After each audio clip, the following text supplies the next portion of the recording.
Salam alaikum wa rahmatullah. Alors, on va continuer notre cours en lien avec la spiritualité et aujourd'hui, on va parler de Ibn al-Jawzi, toujours son ouvrage qui s'intitule Les pensées précieuses.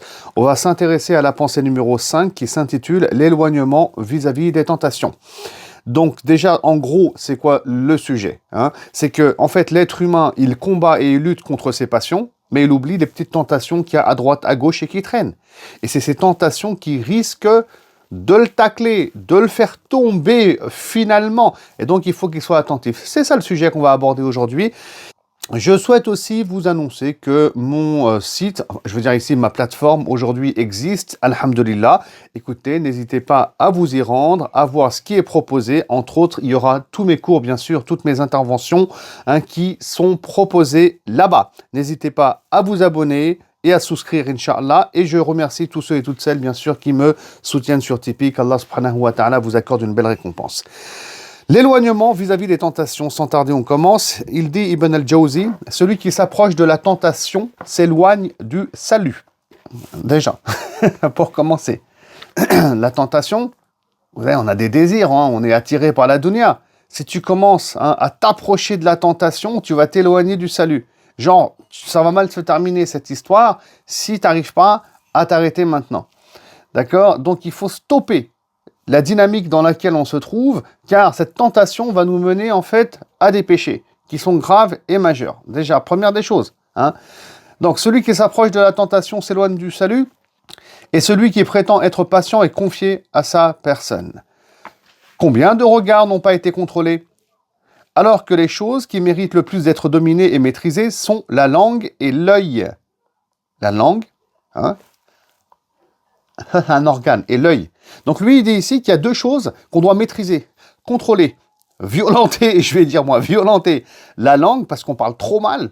On insulte les gens, on fait de la médisance, on fait de la calomnie, et l'œil, parce qu'on ne regarde pas des choses qui sont halal, on regarde souvent des choses qui ne sont pas licites. Et ça, du coup, le regard, il faut qu'on le détourne. Il ne faut pas qu'on l'oriente vers des tentations. Donc, ici, qu'est-ce qu'il dit? Il dit que, du coup, combien de regards n'ont pas été contrôlés alors que, alors qu'on sait très bien qu'il faut contrôler les yeux, le regard et la langue. Bon, alors ensuite, il dit, prends donc garde d'être trompé par ta volonté de délaisser les passions, tout en t'approchant de la tentation, car celle-ci est très rusée. Ouais, c'est là le piège. C'est là le piège. C'est-à-dire que on se retrouve dans la vie, soyez bien attentifs, à combattre nos passions. Voilà, on a parfois des passions, on veut les stopper, les arrêter, on est dominé par ça, on mène un djihad an-nafs, etc. D'accord? Mais après, on oublie qu'il y a plein de tentations autour de nous dans la vie de tous les jours, au travail, dans la société, etc. Et l'œil, attention à l'œil, il va regarder, subhanallah. Donc, on peut chuter et on peut tomber. Et c'est là où il faut être attentif, parce que si tu oublies le reste, Shaitan qui est l'ennemi, bien sûr qu'il t'attend sur un virage. Shaitan, il voit bien que tu es en train de lutter contre une passion. Peut-être que tu vas réussir par la grâce d'Allah, mais Shaitan, il t'attend sur une tentation, une autre porte. Donc, il va pas te louper. C'est là, bien sûr, où on doit faire très attention. Et là, qu'est-ce qu'il donne comme exemple, Ibn al-Jawzi? Il donne l'exemple de Hamza qui est tué par Wahshi sur le champ de bataille. Je lis et j'explique. Combien d'hommes courageux ont tué pendant la guerre? Puis leur est venu celui qui n'attendait pas et qu'il méprisait à regarder. Rappelle-toi l'histoire de Hamza et de Wahshi. Donc, là, il donne un exemple qui est en parallèle, en fait. C'est comme un raisonnement par analogie qu'il fait. Il dit, en temps de guerre, il y a plein de gens qui sont super courageux. Ils se battent, d'accord, et ils vont tuer des grands guerriers. Bon, c'est la guerre.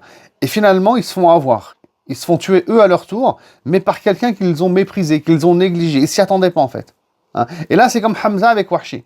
Hamza, c'est un grand guerrier, masha'Allah, sur le champ de bataille, il est courageux, etc. Mais au final, c'est qui l'a tué? C'est quelqu'un, il ne s'y attendait pas. C'est le dernier de la liste, en fait, qui aurait pu le tuer. Un esclave de la Mecque qui était là, sur le champ de bataille. C'était sa mission. Et il s'appelle Wahshi, il va le tuer avec sa lance. Il va tuer Hamza avec sa lance et il embrassera l'islam plus tard. Pour dire quoi ici? Si on revient à la thématique, c'est parce que Hamza, quand il combat les grands combattants, etc., sur le champ de bataille, c'est comme toi qui combats tes passions qui te pèsent lourd sur le cœur. Mais tu as oublié la tentation. Ici, ça va être Wahshi. Et c'est la tentation finalement qui va t'avoir. Voilà, donc il faut être attentif par rapport à ça, Inch'Allah. Et Ibn al-Jawzi donc termine avec des vers de poésie que je vais lire. Réfléchis, mais ne scrute pas, tout est clair. Car l'un d'eux peut contenir une foudre mortelle. Baisse le regard, tu seras préservé d'une passion. Comment il insiste, regardez sur le regard ici. Qui te ferait porter l'habit de l'humiliation et de la laideur. Le fléau du jeune est qu'il réponde à son âme. Et les passions débutent par l'avidité du regard.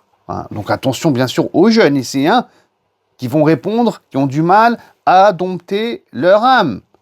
Et donc attention à nos passions, attention à toutes ces tentations qui nous entourent. Je vous dis à très bientôt donc pour un prochain rappel de Ibn al-Jawzi. Salam alaikum wa rahmatullah.